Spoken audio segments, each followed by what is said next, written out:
Yeah, and I'm talking to a couple of creators, filmmakers from the short movie Hereafter. How are we, and how was that seeing your movie up on the big screen today? Thank you very much for having us.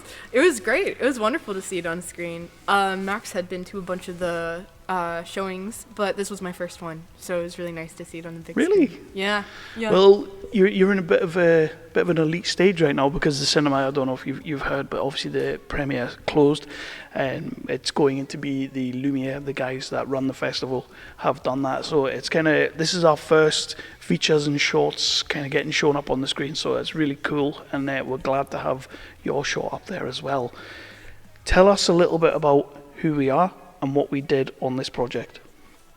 So I'm Max, I'm the director of the project, and other than that I've been taking it through its festival journey along with my producer Eugene. I'm Kate, I'm the writer, and we both are in our last year at university at London Film Academy, so this was one of our projects that we had to make. Nice. How did the project come about? Obviously, students, you're both in uni, you're working together, but how did this project come around? Where did this story come from, and why did you want to tell it? Right, so the origin of it, I actually wasn't considering it kind of focusing on anything around, sexual assault or anything, similar to that. I kind of was just thinking, what if you were preparing a body and it woke up? And what would happen? And kind of working my way through it, I realized very quickly that there wasn't a reason for her to have woken up, and she needed some sort of motive, like what was actually pushing the story forward. Yeah. So it very quickly tied in, what can you do that has the other character, and what can you kind of do that feels like it'll leave an impact with you. So we kind of ended up leaning more in towards that area. Yeah. And then for me it was kind of a challenge, because I knew immediately that I gravitated towards the script, and usually that's a sort of a question for me, like what's drawing me towards it, sort of trying to understand that impulse. And for a while I was really scared, because I didn't feel like I was quite equipped to handle the subject matter, especially because Kate had written it so beautifully and delicately, and I thought I wasn't really in a position to handle it properly. And it was only when I did some kind of personal digging and realized that actually I might have more in common with that character than I first thought, just because she's a woman and I'm a man, and I realized that actually I could kind of connect and draw on my own experiences, even if they weren't one-for-one analogues. So when you're dealing with a subject like that, and the short that yours is, how do you approach? It's a bit of a tightrope, I guess, is what I'm trying to say. It's like you've really got to tread that line. But how do you approach that to make sure that you deal with it as sensitively, but also as confidently as possible? In terms of writing it, I realized very quickly that it was a very serious topic matter, and especially, doing this for university, I realized you have to be quite careful. You don't want it to seem like a student project, especially when it's dealing with a topic this dark. You want to be very careful about it. So I tried to approach it with as much respect to it as possible, and kind of giving her the lead in the story, I think, which was kind of, I think, a nice twist. Mm-hmm. Yeah. And then for me, especially when I was pitching the project, it was a lot about sort of framing choices. I storyboard all my films, but this was something I wanted to be really careful on, making sure that where we placed the camera and the story that was telling was the right one. There's a temptation to go for the first image that comes to your head without necessarily understanding what that image says, and so left, right, and center I was finding all of these examples of similar stories or stories that place women in the position of victim and not really treating that as empathetically as they should. There's a lot of gratuitous framing decisions that aren't benefiting the story, and place the female lead as someone we're looking down upon rather than there with her. So how do you go about putting your team together for this? Obviously you need a kick-ass cinematographer. It looks absolutely gorgeous up on the big screen. You need a cast and crew that are going to be able to pull this off. So how did you manage that, not to downplay what you've done, but it's a student project as well, and it looks, as you say, not like a student project. I mean, it's sort of fostering the environment where everyone can bring their A game, because And I was lucky enough to work with a cinematographer who was so passionate and convicted. You know, I came in and I said, I want to find a way to tell this story in 15 shots to be safe. And he said, brilliant, show me your 15. I did, and then he came back with 120 and said, these are the ones we're going to get if we have time. Yeah. If we have time. Oh, yeah. right, okay. So just extra shots. Yeah, exactly. Wow. And like, because he wanted to make sure I had everything I needed 100 times over to tell the story. He was that convicted. And then Eugene, this was his first time producing, and he really came from it less of a point of, I'm going to learn what the role's about as part of my university experience, and more a kind of, I don't know what a producer does, but to me, I believe in this story, and so I'm going to help you get it made no matter what it takes. And again, so kind of fostering that environment. And then Shruti as well, first time production designing, and so she was learning from the ground up, but you know, gave it her all, extensive research, and it's just that kind of, when you have that with your department heads, it then trickles down to the crew. You know, everyone else then believes that they see the vision. It's not just a director thinking, oh, this is brilliant, and no one else getting it. You know, people come and they give you their ideas, and that's the joy of being on a set where people care about the project. Well, I've said a lot, especially in this festival as well. Independent filmmaker, it takes a village. It's not one man. It's not two people. It takes a village to get these movies made. And when you have the right people in the right places, absolutely. And you had the right people in the right places. Was there any sort of info, any sort of ideas that one of your cast or crew came to you with that made it into the final project that maybe wasn't in the original script? Not necessarily to do with the script. It's just the thing that comes to mind is my favourite shot in the film, which is it starts, and I had it framed where, in the storyboard, where we're at 90 degrees off, which was a hard shot to set up, and Sarish, the cinematographer, was scratching his head on how he did it, but of course I knew he was going to find a way. And as he and the crew were setting that up, they had to pivot the camera to that position, and in that movement, they saw, oh wow, this looks incredible. When you tilt it, showed me on the monitor and said, you know, you've got to use this somewhere. And I said, brilliant, like, let's find an opportunity to do it. And then Sarish went through the script and said, look, she sits up at this line if we move with her. And it just changed the whole film, because in that moment then, it's a perspective shift, right, narratively and with the photography. And that was something that came from not even the cinematographer, it came from like the cam op. And at what point, from a writing standpoint, writing this story, and also like pre-production, post-production, production, at what point did you guys know that you really had something here with this short? With the short, I think it was once, originally, the way I had it written out is, right, she had no motive. There's nothing pushing the story forward. And I think once I kind of found that, and she was able to have something urging her forward and give these characters this very innate dynamic that they can very quickly have be very strong, I think. That's when I kind of realized, oh, this actually has a bit of oomph to it. And it when I showed people it, I had a few people be like, oh, so like, you know, are you gonna talk to your therapist about this? And I was like, no, I think it's okay. But I think that's the goal, is I really want to make something that, you know, resonates with people. And if it's something that, you know, felt like it had that much of an impact, then that I was like, okay, so this is working. This is gonna be really good. And then when Max wanted to direct it, I was like, okay, it's gonna be like, oh, easy, fantastic. I think for me, the moment I really realized we had something incredible with the material was, I read it and I immediately thought that this is head and shoulders the best script of all of the ones available to me. Like, I have to make this happen.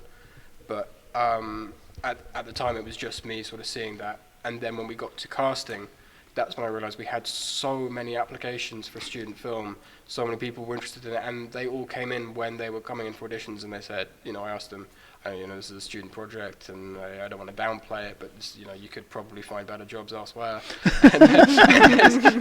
Like, I'm no talent of a director or anything, but I love this script, and they said, yeah, that's why I'm here too. Yeah. And they were all coming in with like such a passion for that story, and so many different ideas as well. I got to see in the 2 days of auditions maybe 60 different versions of each of those characters. Someone was bringing something new every time, and that's when I realized I had something so dense it almost became scary, because then I had to choose which of those 60 versions was going to be the one to make it onto the screen, because any of them could have worked, but I had to make a call. What's your favourite part of filmmaking? You go first, please. Oh my gosh. I write and direct. What I really enjoy, I don't know, I like seeing ideas that I have in my head, and I'm just like at my computer doing nothing, like la la la la la. I'm in a cafe, you know, and then there's something very magical about seeing people actually care that much about your own project, and especially getting to direct, but you know, kind of anything, when you just get to be on a set of a story that you got to create, it's very special. It's crazy to watch actors say words that you wrote. They memorize, like, you know, cadences and all these different dialects and everything, because that was kind of how you approach the character, and I think it's very special. I also love how collaborative it is, but that ties in. It's really hard to answer. I think for me it's just the process, the fact that it's always kind of changing, because especially coming in as a director, you think you're going to get one thing in the can, and by the end it's an entirely different animal. It changes and mutates so many times, and when I was younger I really tried to resist that process. I wanted exactly what I imagined to be the final thing, but actually that was just sort of trapping it in a box, and now I'm really in love with the idea of it growing alongside me for as long as I'm a part of it. Well, now you are filmmakers. You've made a fantastic little short that I'm so glad we got to show up on the screen today, and that in itself is a huge victory. You know, it's not easy to do. Was there anything in terms of like budget that you maybe had to creatively find another way around it, because you didn't quite have the budget to do that, but you know what, it actually made it a lot better? It made the short a lot better, and even makes you a little bit more proud of what you actually accomplished. I mean, I feel like what I'm going to say is what you did, and I want you to go first. You should. Okay, I was going to say what you did with the morgue, because I originally, was that what you were going to say? I was actually still thinking. Okay, cool. But no, because I originally had it where it was a morgue, and we, you know, had a certain amount of production money, not a lot, and you know, we were shooting in a studio that's at the top of this church, so you really don't have much to work with in terms of something looking like a morgue. I was like, are you going to buy a bunch of cabinets? Like, what are you going to do to kind of give this that atmosphere? And when Max came and he was like, so I'm just going to have it be dark. I was like, that's actually so nice, because it centers on the characters and it gives their dynamic, which is already really heavy, kind of room to breathe, and you can kind of figure out what's happening for it being a morgue just from that. It makes it almost a little bit more theatrical as well, and sort of like just a bit of a two-hand kind of thing. I do like that choice as well. I wasn't sure if that was a budget thing or if it was... It was a bit of both, because at the time I was looking a lot at kind of abstract theatre design, because I knew I wanted to lean that direction. So I was looking at sort of German expressionist films. How can we make a morgue without it being as photoreal as possible? Because I like the idea of sort of jumping in and not giving the audience everything. Like, if you see the tiles, you know where you are.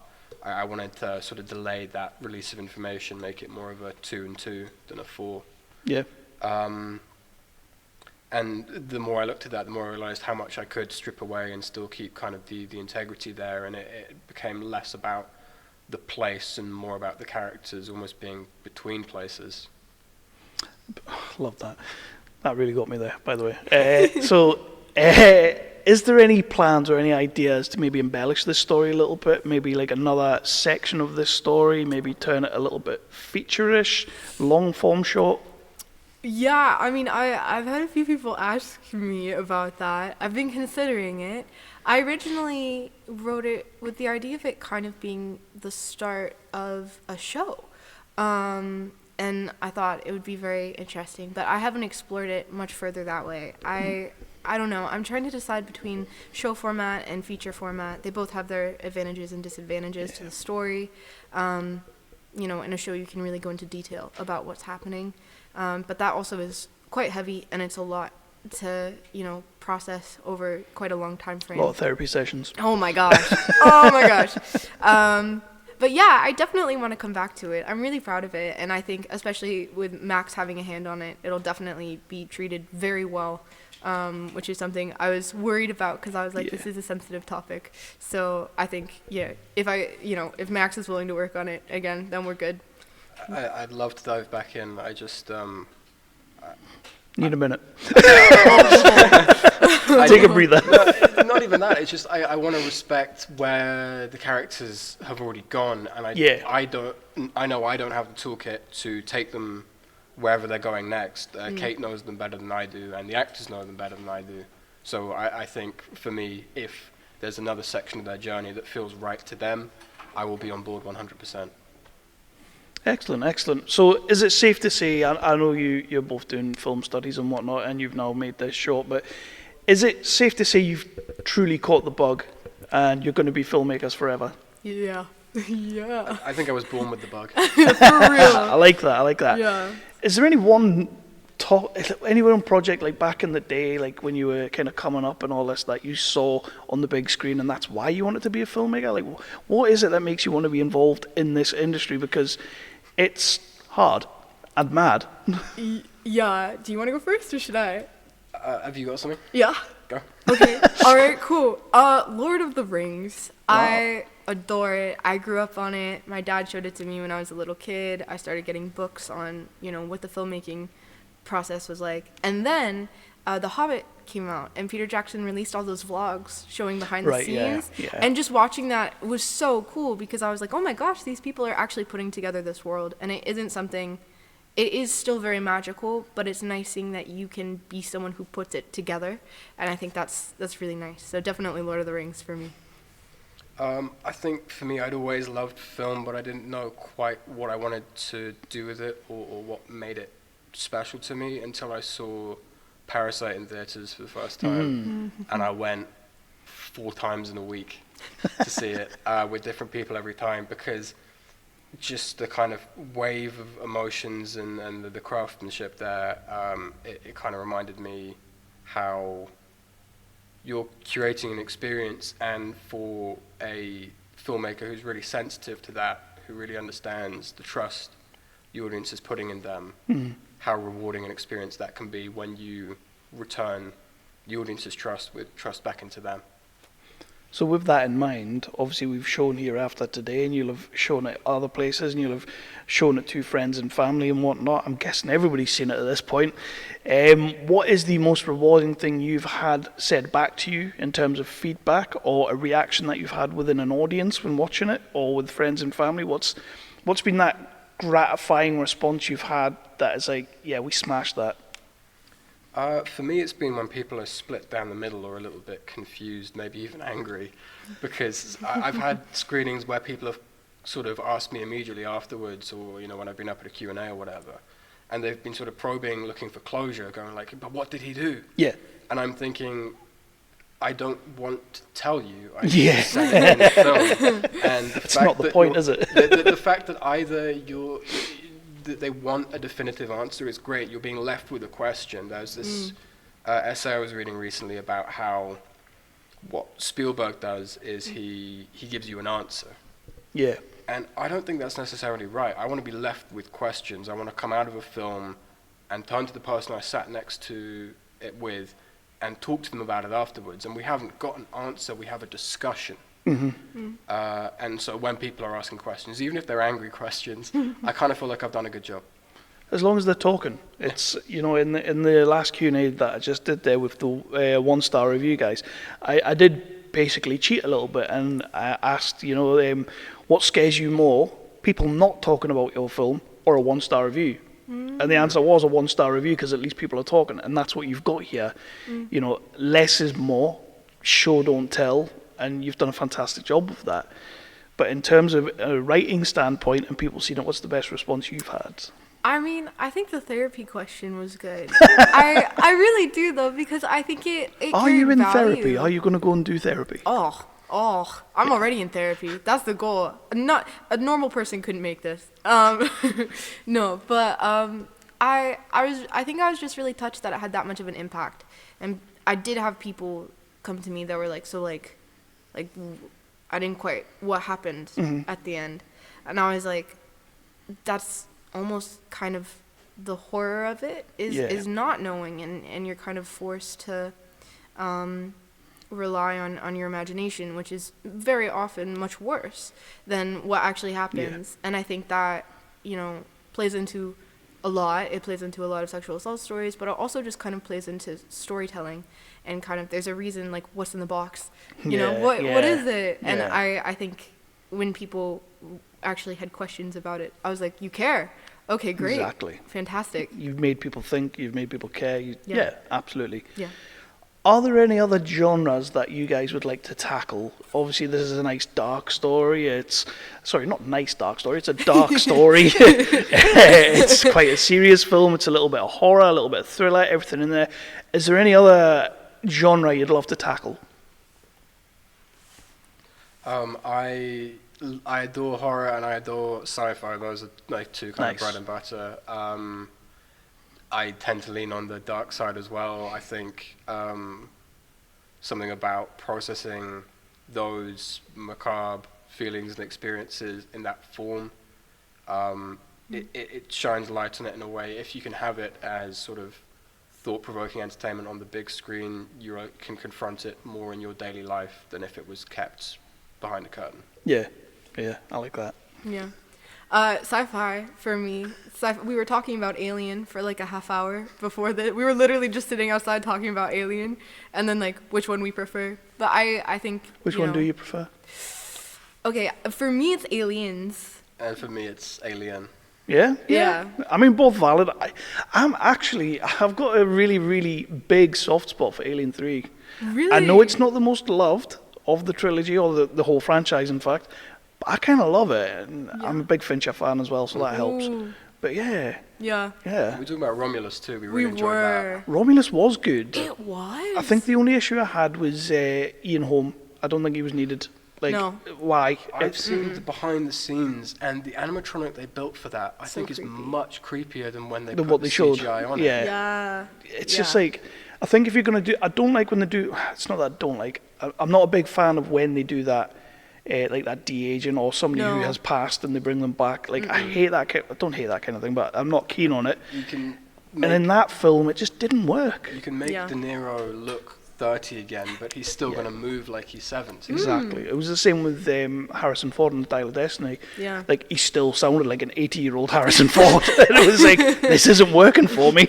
But no, that nice little tangent there, by the way. What is next? What are we doing next? Okay, for me, I didn't just finish. I have a feature film I wrote. Not my usual thing, romance, very low budget. I'm also currently working through a psychological thriller. I'm about halfway through it. I'm very pleased with it. I think it's wonderful. I have a war movie I'm considering helping write and direct, so we'll see how that goes. I like it. Whole bunch of stuff, but hopefully good stuff. It'll be nice. Awesome. Yeah. I just finished producing a short documentary on the Ukraine war. I directed a commercial recently for the first time, which was interesting, and I'm still producing a documentary about the deaf community in London, which I'm really excited about. How does that? What kind of challenges does that throw up in terms of like making a fiction movie to going into like a documentary kind of style? I'm always interested. I came onto these as producers rather than a director because at first I never thought I'd touch documentary. It seemed kind of scary. I realized as a producer, I still don't know what a producer does. I don't think anyone does. Exactly. I did it because I believed in those stories. I believe in those people telling those stories. And for me, producing was just about empowering that, giving people who had something important to say and to share the megaphone they needed. Yeah. Well, guys, I'm going to be keeping an eye on what you're doing going forward, because we absolutely loved Hereafter at the festival, and we loved the fact that you gave it to us, let us show up on the big screen. Love the fact that you're here. It is Romford, so it's a bit scary, a bit scarier than your short, but thank you for being here, and thank you for doing this, and I can't wait to see what you do going forward. Thank you so very much. much. Really appreciate it. Thank you.